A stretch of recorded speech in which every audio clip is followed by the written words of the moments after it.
अस्सलाम वालेकुम नाज़रीन, उम्मीद करता हूँ कि आप सब खैरियत से होंगे।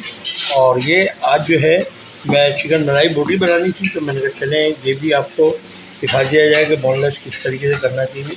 तो ये सबसे पहले मैंने इसकी जो है ये बाजू उठाया और उसके बाद मैंने यहाँ से इसको ये देखें इस तरीके से इसको निकालना शुरू कर दिया, यानी कि हड्डी की जगह से गोश्त मुझे इस तरीके से छुड़ाना है। और जब ये छूट जाएगा तो उसके बाद मैं इसकी छोटी छोटी बोटियाँ बनाऊँगा जितनी बड़ी मुझे साइज़ चाहिए। तो ये तकरीबन मुझे 30 ग्राम की बोटी चाहिए होती है, तो उसके लिहाज से मैं इसकी बोटी बना के भी आपको दिखाता हूँ और फिर उसके बाद जो मसाला लगाऊंगा वो भी आपको बना के मसाला भी दिखाऊंगा। देखें इस तरीके से हमने इसको अलग कर लेना है, क्योंकि बाज़ार से बोनलेस मिलती है। अगर चाहें तो बाज़ार से बोनलेस भी ला सकते हैं और चाहें तो ये इस तरीके से आप खुद भी कर सकते हैं। ये कोई इतना बिजी मसला नहीं है।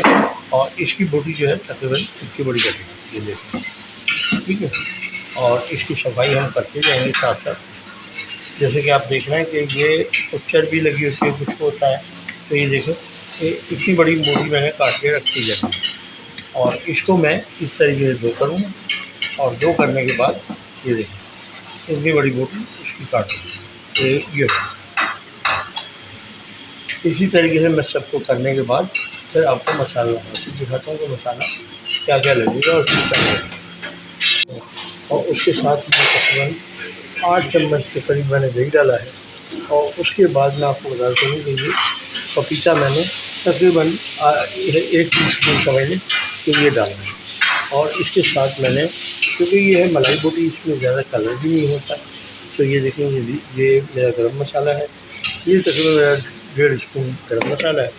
और ये आधा स्पून जो है वाइट पेपर है, यानी कि दखनी मिर्च, ये आधा टीस्पून ये भी डाल देंगे। ये हो गया।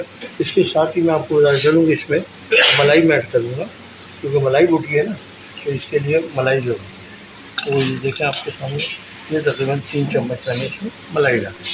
अब इसमें डालूँगा सॉल्ट। मैंने इसके लिए तकरीबन 1-1.5 स्पून इसमें नमक डाला है। अब इसको मैं इस तरीके से मिक्स कर, ये देखें मिक्स हो गया। ये हो गया मलाई, ठीक है। और ये जो मैंने आपको बताया कि इसके अंदर जो डाला है मैंने दही है, और इसके साथ ही मैंने इसमें मलाई डाली है, वाइट पेपर है, गरम मसाला है, और ये थोड़ा सा इसमें वेनिगर डालूँगा, जो आप देखना तो ये आधा चम्मच के करीब वेनिगर है। ये वेनिगर जो है इसके लिए अच्छा होता है कि इसको खटास आती है, और दूसरा इसको गलाने के भी काम में आता है। तो इसमें जो भी होता है सब निकाल दें। अब ये देखें मेरा मसाला तैयार है। और अब इसमें मैं ये चिकन डालूँगा, और डालने के बाद आप इसको 1 घंटे 2 घंटे तकरीबन रखें, और रखने के बाद फिर उसके बाद सीख में लगाएं और कोयले पे इसको सेक लें। और अगर आपके पास कोयला नहीं है और आपके पास सीख नहीं है, तो आप नॉन स्टिक फ्राई पैन लें, उसके अंदर हल्का सा ऑयल लगा के और इन बोटियों को ऐसे रख देना है, और उसके बाद इसको पलट देना है। 2-3 पलटियों में इंशाल्लाह आपका बेहतरीन मलाई बोटी उसमें भी रेडी हो जाएगी।